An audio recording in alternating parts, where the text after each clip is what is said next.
فاطمہ کی جب شادی ہونی تھی تو والد نے کہا کہ بیٹا شادی کروانی ہے. بیٹی نے کہا مجھے بالکل انکار نہیں ہے، لیکن کوئی رشتہ ایسا ہو جو میرے معیار پر پورا اترتا ہو. اب یہ وہ بیٹی تھی جس نے اپنے والد کی کتاب تحفۃ الفقہاء جو 10 سے زائد جلدوں پر مشتمل ہے پوری کتاب یاد کی ہوئی تھی. اور والد صاحب فتویٰ جاری کرنے میں ضرور اپنی بیٹی کے ساتھ مشورہ کیا کرتے تھے، ان کی رائے کو معلوم کر کے پھر فتویٰ جاری کرتے تھے. جب بیٹی نے کہہ دیا کہ کوئی ایسا عالم ہو جو میرے معیار پر پورا اترتا ہو تو پھر میں کہیں جا کے اس کے ساتھ شادی کروں گی. چنانچہ والد صاحب نے بہت سارے علماء فقہا کے بارے میں بتایا، لیکن جب اس عالم کی کوئی کتاب سامنے آتی تھی تو پھر وہ فاطمہ مطمئن نہیں ہوتی تھی. یہاں تک کہ علامہ کاسانی رحمۃ اللہ علیہ جو مولانا علامہ محمد بن احمد سمرقندی کے شاگرد تھے، اپنے شاگرد کی کتاب بدائع الصنائع آگے کر دی کہ یہ بہت بڑے عالم ہیں، میرے شاگرد ہیں. جب کتاب دیکھ لی تو فاطمہ نکاح کے لیے تیار ہو گئی. اب نکاح کے لیے تو تیار ہو گئی، نکاح بھی ہو گیا، شادی بھی ہو گئی، لیکن اس کے بعد ان کے حالات میں لکھا ہوا ہے، ان کے حالات میں لکھا ہوا ہے کہ وکان الکاسانی ربما یوہم فی الفتویٰ. علامہ کاسانی رحمۃ اللہ علیہ کا معاملہ ایسا تھا کہ کبھی کبھار فتویٰ دینے میں غلطی ہو جاتی تھی، فتردها، پھر وہ بیوی ان کو رد کرتی تھی الی الصواب، ثواب کی طرف.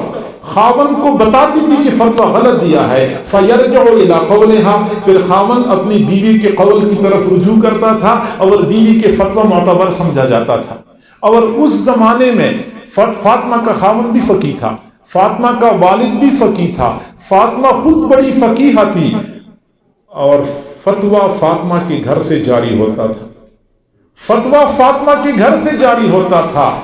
فتوے پر فاطمہ کے والد کے دستخط ہوتے تھے، فاطمہ کے خاوند کے دستخط ہوتے تھے. جب تک اس پر فاطمہ کے دستخط نہیں ہوتے تھے لوگ فتویٰ قبول نہیں کرتے تھے.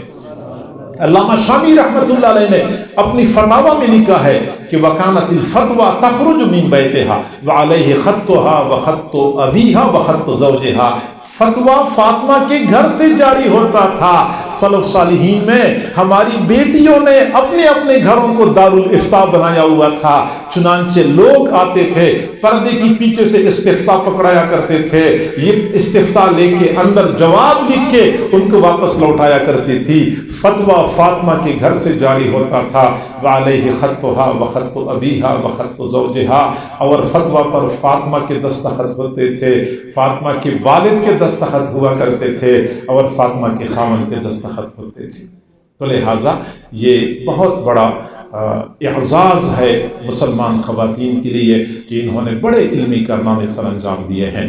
اور یہ اس امت کی خصوصیت ہے کہ اس امت کے محدثین نے حضور صلی اللہ علیہ وسلم کی تعلیمات کو محفوظ کیا ہے، اور ان تعلیمات کو محفوظ کرنا کوئی آسان نہیں تھا.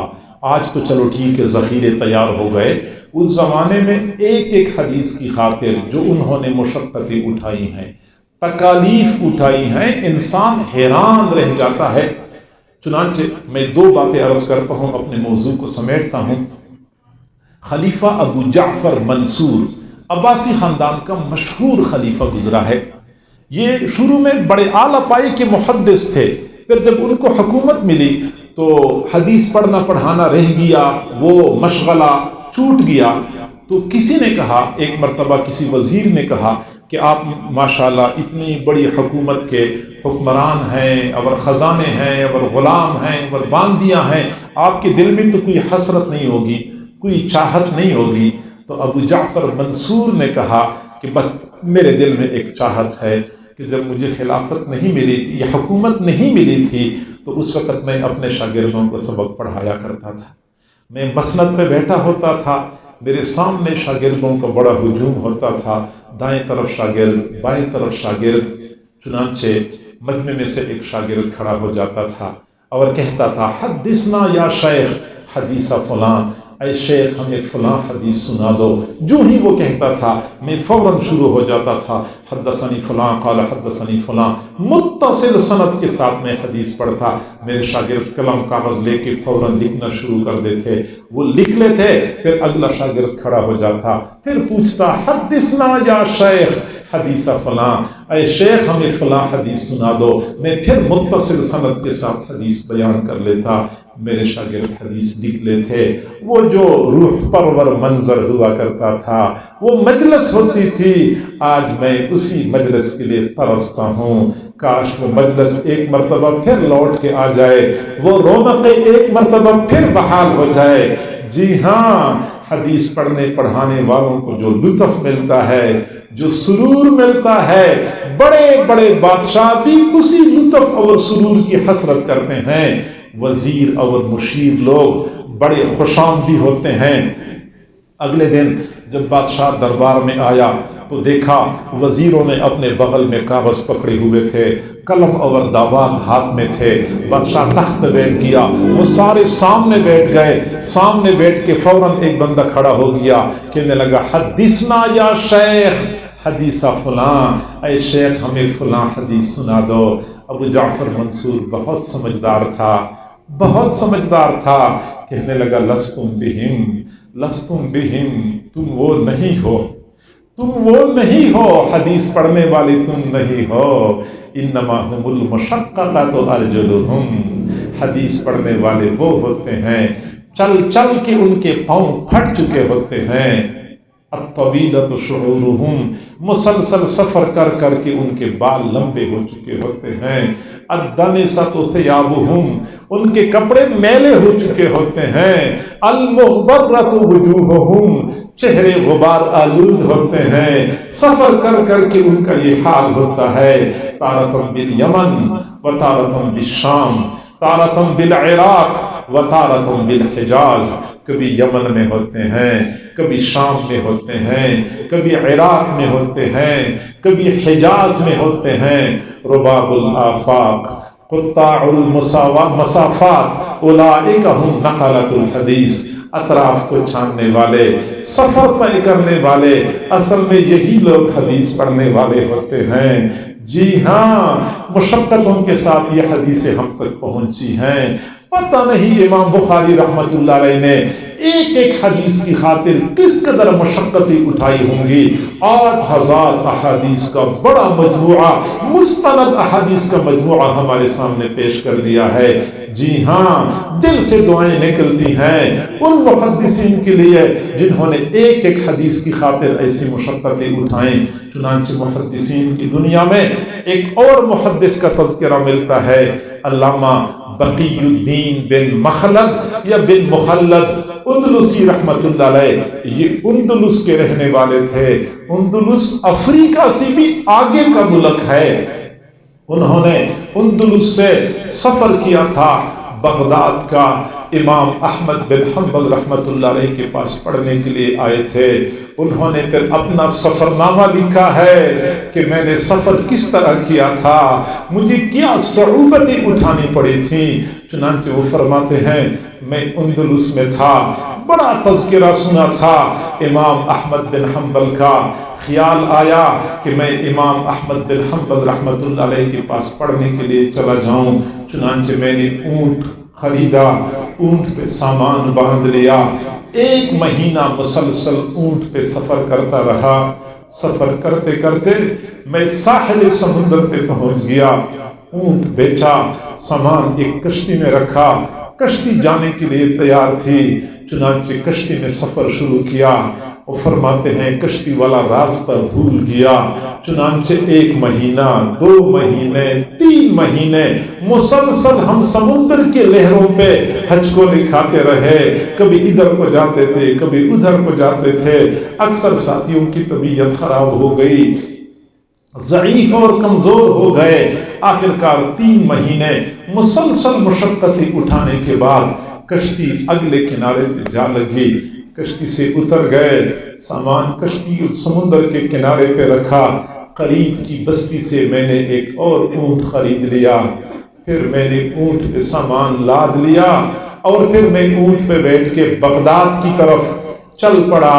سفر کرتے کرتے پھر مجھے ایک مہینہ گزرا۔ مہینہ جب گزر گیا تو میں بغداد کے قریب پہنچ چکا تھا۔ دوپہر کا وقت تھا، گرمیوں کا موسم تھا۔ بغداد کے لوگ اپنے کھیتوں میں کام کاج کر کے فارغ ہو چکے تھے، اپنے گھروں کی طرف جا رہے تھے۔ جب ان کو میں نے دیکھا تو میں نے ان کو سلام کیا، انہوں نے مجھے سلام کا جواب دیا۔ پھر پوچھا آپ کہاں سے آئے ہو؟ میں نے کہا میں اندلس سے آیا ہوں۔ وہ سمجھ گئے دور کا مسافر ہے، پردیسی ہے۔ مجھ سے پوچھا کیسے آنا ہوا؟ میں نے جواب دیا کہ میں تو امام احمد بن حنبل رحمۃ اللہ علیہ کے پاس علم حاصل کرنے کے لیے آیا ہوں۔ ان لوگوں نے کہا انا للہ و انا الیہ راجعون، آپ اتنا دور کا سفر کر چکے ہیں جبکہ آپ کو معلوم نہیں ہے کہ امام احمد بن حنبل رحمۃ اللہ علیہ پر وقت کے حکمران نے پابندی لگائی ہے، آج کل وہ حدیث نہیں پڑھاتے، آپ اپنے مقصد میں کامیاب نہیں ہو سکیں گے۔ فرمایا میں پریشان ہو گیا، لیکن پھر میں نے کہا کہ اتنا دور کا سفر میں نے کیا ہے، اللہ تعالیٰ میرے سفر کو رائے گاہ نہیں فرمائیں گے، ضائع نہیں فرمائیں گے۔ میں نے ان لوگوں سے پوچھا کوئی سرائے ہے جہاں پہ میں کمرہ کرائے پہ لے لوں؟ انہوں نے مجھے ایک سرائے کا راستہ بتا دیا۔ میں سرائے پہ پہنچا، میں نے کمرہ کرائے پہ لیا، سامان اتار کے کمرے میں رکھا، اونٹ باہر باندھ لیا۔ فرماتے ہیں مجھے اس بات کی فکر نہیں تھی کہ میں تھوڑی دیر کے لیے آرام کر لیتا ہوں، تھکا ہوا ہوں، یا میں کپڑے بدل لیتا ہوں، غسل کر لیتا ہوں۔ میرے اوپر تو وہ جنون سوار تھا کہ میں امام احمد بن حنبل رحمۃ اللہ علیہ تک کیسے پہنچوں گا۔ میں سرائی سے باہر نکلا، لوگوں سے پوچھا شہر کی سب سے بڑی مسجد کا راستہ کدھر ہے؟ لوگوں نے مجھے ایک راستہ بتایا۔ میں اسی راستے پہ چلتے چلتے شہر کی جامع مسجد کے دروازے پہ پہنچا۔ جو ہی میں مسجد میں داخل ہو گیا، میں نے عجیب منظر دیکھا کہ مسجد کے صحن میں ایک محدث کرسی پر بیٹھے ہوئے تھے یا مسند پر بیٹھے ہوئے تھے، اور آگے دائیں بائیں شاگردوں کا بڑا مجمع تھا۔ میں وہاں گیا، پیچھے بیٹھ گیا۔ میں نے ساتھ والے بندے سے پوچھا کہ یہ کون محدث ہیں؟ انہوں نے جواب دیا کہ یہ نقاد الحدیث یحییٰ بن معین رحمہ اللہ ہیں۔ چنانچہ یحییٰ بن معین رحمۃ اللہ علیہ ایک حدیث متصل سند کے ساتھ پڑھاتے، شاگرد فوراً وہ حدیث لکھ لیتے، پھر اگلا شاگرد کھڑا ہو جاتا، حدثنا یا شیخ حدیث فلاں، اے شیخ ہمیں فلاں حدیث سنا دو۔ پھر شیخ متصل سند کے ساتھ حدیث بیان کر لیتے، شاگرد وہ حدیث لکھ لیتے۔ حدیث پڑھنے پڑھانے کا گھنٹہ ختم ہو گیا، اسماء الرجال کا گھنٹہ شروع ہو گیا، اسماء الرجال کا پیریڈ شروع ہو گیا۔ چنانچہ ایک ایک محدث کے بارے میں شاگرد پوچھتے جاتے تھے۔ یحییٰ بن معین رحمۃ اللہ علیہ ایک ایک محدث کے بارے میں جواب دے رہے تھے۔ فرماتے ہیں کہ سوال پوچھتے پوچھتے میں کھڑا ہو گیا۔ میں نے کہا ما تقول فی حق ہشام بن عمر، اے شیخ آپ ہشام بن عمر کے بارے میں کیا کہتے ہیں؟ انہوں نے جواب دیا ہشام بن عمر کا حافظہ آخری عمر میں کمزور ہو چکا تھا، لیکن پھر بھی وہ قابل اعتماد محدث ہیں۔ فرماتے ہیں انہوں نے جواب دیا۔ پھر میں اگلا سوال کرنے کے لیے کھڑا ہو گیا، لیکن جو ہی میں کھڑا ہوا پورے مجمع سے شور اٹھ گیا، اجلس یا عبداللہ، اللہ کے بندے بیٹھ جا، اللہ کے بندے بیٹھ جا۔ یہاں کوئی بندہ ایک دن میں 2 سوالات نہیں پوچھ سکتا، ایک سوال پوچھنے کی اجازت ہوتی ہے۔ اتنے سارے لوگوں نے سوالات پوچھنے ہیں، آپ کو دوسرے سوال کی اجازت نہیں دی جا سکتی۔ فرماتے ہیں وہ لوگ شور کر رہے تھے۔ میں نے کہا اللہ کے بندوں میں بہت دور سے آیا ہوں، پردیسی ہوں، مسافر ہوں، دور سے آیا ہوا ہوں، اصل سوال تو میں نے اب پوچھنا ہے۔ فرماتے ہیں کافی منت سماجت کے بعد مجمع کا شور تھم گیا۔ پھر میں نے اگلا سوال پوچھا ما تقول فی حق احمد بن حنبل، آپ امام احمد بن حنبل کے بارے میں کیا فرماتے ہیں؟ فرماتے ہیں میں نے جو ہی یہ سوال پوچھا، یحییٰ بن معین رحمت اللہ علیہ کا سر نیچے کی طرف جھک گیا، کافی دیر تک نیچے دیکھتے رہے، پھر سر اوپر اٹھایا، میں نے دیکھا یحییٰ بن معین رحمت اللہ علیہ کی آنکھوں سے موٹے موٹے آنسو گر رہے تھے، فرما رہے تھے کہ میں امام احمد بن حنبل کے بارے میں کیا تبصرہ کر سکتا ہوں، وہ تو محدثین کے امام ہیں، وہ مسلمانوں کی مقتدا ہیں، میرے پاس الفاظ نہیں ہیں کہ میں ان کو خراج تحسین پیش کر سکوں۔ فرماتے ہیں میں نے کہا کہ میں تو ان سے حدیث پڑھنے کے لیے آیا ہوں۔ انہوں نے فرمایا آپ نہیں پڑھ سکتے، آپ اپنے مقصد میں کامیاب نہیں ہو سکتے، کیونکہ ان پر حکمرانوں نے پابندی لگائی ہے، آج کل وہ حدیث نہیں پڑھاتے۔ فرماتے ہیں میں نے کہا مجھے صرف ان کے گھر کا راستہ بتا دو، اپنا ایک شاگرد میرے ساتھ بھیج دیں، کم از کم میں ملاقات تو کر لوں۔ چنانچہ انہوں نے اپنا ایک شاگرد میرے ساتھ روانہ کر دیا، بغداد کی گلیوں میں گھومتے گھومتے ایک گلی میں پہنچے، شاگرد نے مجھے دور سے بتا دیا کہ یہ امام احمد بن حنبل کا گھر ہے، لیکن یہاں ہر وقت سرکاری کارندے پھرتے رہتے ہیں کہ یہاں کون امام احمد بن حنبل سے ملنے کے لیے آتا ہے، ایسا نہ ہو کہ آپ بھی پکڑ میں آ جائیں۔ فرماتے ہیں میں نے جرأت کر لی، امام احمد بن حنبل رحمت اللہ علیہ کے دروازے پہ پہنچا، میں نے دروازہ کھٹکھٹایا، امام احمد بن حنبل رحمت اللہ علیہ باہر تشریف لائے، میں نے ملاقات کر لی، وہ بھی سمجھ گئے پردیسی ہے، مسافر ہے، پوچھا کہاں سے آئے ہو؟ میں نے کہا میں مغرب سے آیا ہوں۔ اچھا آپ افریقہ سے آئے ہیں؟ میں نے کہا نہیں میں اقصائے مغرب سے آیا ہوں۔ اچھا آپ اندلس سے آئے ہیں؟ میں نے کہا ہاں میں اندلس سے آیا ہوں۔ کیسے آنا ہوا؟ میں نے کہا میں تو حدیث پڑھنے کے لیے آیا ہوں۔ امام احمد بن حنبل رحمت اللہ علیہ نے فرمایا کہ میں تو ہوں عتاب میں، پکڑ میں آ چکا ہوں، اگر حکومت کو پتہ چلا کہ آپ حدیث پڑھنے کے لیے آئے ہیں آپ بھی عتاب اور پکڑ میں آ جائیں گے، لہٰذا میں آپ کو حدیث نہیں پڑھا سکتا۔ میں نے کہا آپ مجھے حدیث پڑھائیں، انہوں نے کہا پابندی ہے۔ میں نے کہا ایک تجویز آپ کو بتاتا ہوں، اگر آپ کو پسند آ جائے تو اس تجویز کے مطابق آپ مجھے حدیث پڑھائیں۔ فرماتے ہیں میں نے ان کو تجویز بتائی، ان کو وہ تجویز پسند آئی، فرمایا کل آئیں میں آپ کو حدیث پڑھاؤں گا۔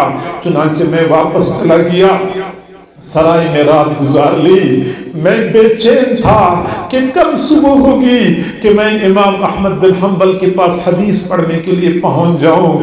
چنانچہ صبح ہوئی، میں صبح سویرے سرائے سے نکلا، اس حال میں کہ میں نے اپنے ایک آنکھ پر پٹی باندھی ہوئی تھی، اپنی ایک ٹانگ پر بھی پٹی باندھی ہوئی تھی، گلے میں کشکول ڈالی ہوئی تھی، ہاتھ میں لاٹھی پکڑی ہوئی تھی، لنگڑاتا ہوا چل رہا تھا۔ میں نے بھکاریوں کا روپ دھار لیا تھا اور بغداد کی گلیوں میں چلنا شروع کر دیا، بھکاریوں کی صدائیں لگانی شروع کر دی۔ اس زمانے میں جب بھکاری صدا لگاتے تھے تو کہتے تھے اجرکم علی اللہ، اجرکم علی اللہ، تمہارا اجر اللہ کی ذمہ، میری مدد کر لو۔ فرماتے ہیں میں بغداد کی گلیوں میں چل رہا تھا، اجرکم علی اللہ کی صدائیں لگا رہا تھا، مختلف گلیوں میں صدائیں لگاتے لگاتے میں امام احمد بن حنبل کی گلی میں پہنچ گیا۔ میں نے اونچی آواز سے صدا لگائی اجرکم علی اللہ۔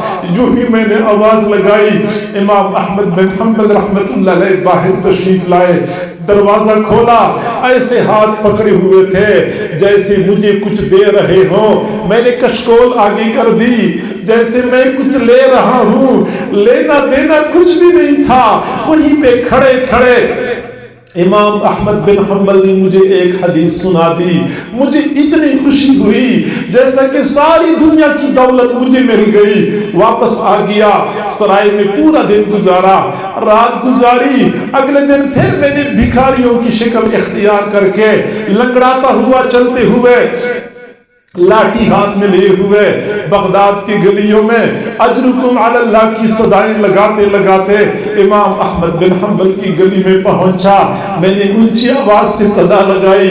امام احمد بن حنبل باہر تشریف لائے, ہاتھ ایسے پکڑے ہوئے تھے جیسے مجھے کچھ دے رہے ہو. میں نے کشکول آگے کر دی جیسے میں کچھ لے رہا ہوں, لینا دینا کچھ بھی نہیں تھا.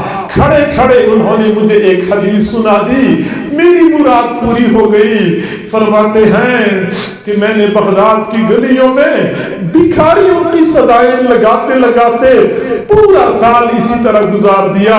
روزانہ صرف ایک حدیث میں پڑھتا تھا, پھر اگلے دن کا انتظار کیا کرتا تھا. سال گزر گیا, وہ حکمران مر گیا, اگلا حکمران آیا, وہ اچھا آدمی تھا.